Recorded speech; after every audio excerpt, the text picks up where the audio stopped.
Okay, so let's move on and let's talk about adaptations and strategies for academic instruction. Vision becomes a hearing impaired student's primary means for receiving information. It is vitally essential to utilize visual aids whenever possible.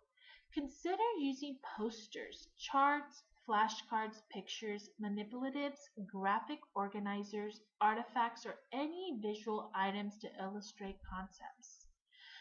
There are also other helpful approaches that you can include in academic instruction. That's that may include writing all homework, assignments, class instructions, and procedural changes on the board. You can also use visual cues for important topics. Remember not to speak while you have your back to the students. And that is super important. Many hearing impaired students rely heavily on the ability to read lips. So make sure you have eye contact with your students. Also, if a student is proficient on the computer, look into providing them with a laptop for notes and communications during class.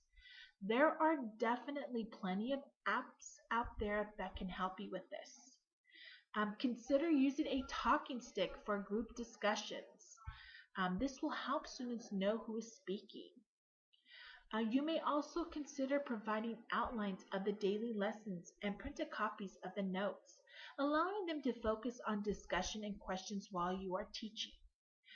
This is very important as well for students who have sign language interpreters. Provide their interpreters with these outlines. Give them a chance to go over the outlines with the student so they can zone in on key concepts and vocabularies. The other thing you may try are caption videos in the class. Also, use sound amplification equipment. Keep in mind that many students may be partially impaired and hearing impaired, so amplifying equipment like microphones work really well in those situations. Next, let's move on to adaptations and strategies for social behavior. Now, children with hearing loss can also experience trouble socially. Communication is vital to social interaction and healthy peer relationships. Without the ability to communicate effectively, they often experience feeling of isolation and unhappiness. It's also important to keep in mind that hearing impaired students normally develop socially slower than to their peers. So here are some important strategies that you may be able to use. You may want to talk about feelings, beliefs, values, and thoughts. So help your students see into your mind. A really good strategy for this is to think aloud. Also, storybooks and movies are a great resource for concepts related to social interaction. Make sure you help make what characters are thinking more obvious by putting thoughts and emotion into the language. Next, help students understand facial expression, gestures, and postures. Attach words to those feelings. You want to make sure you model good social skills. You may also want to role play with them.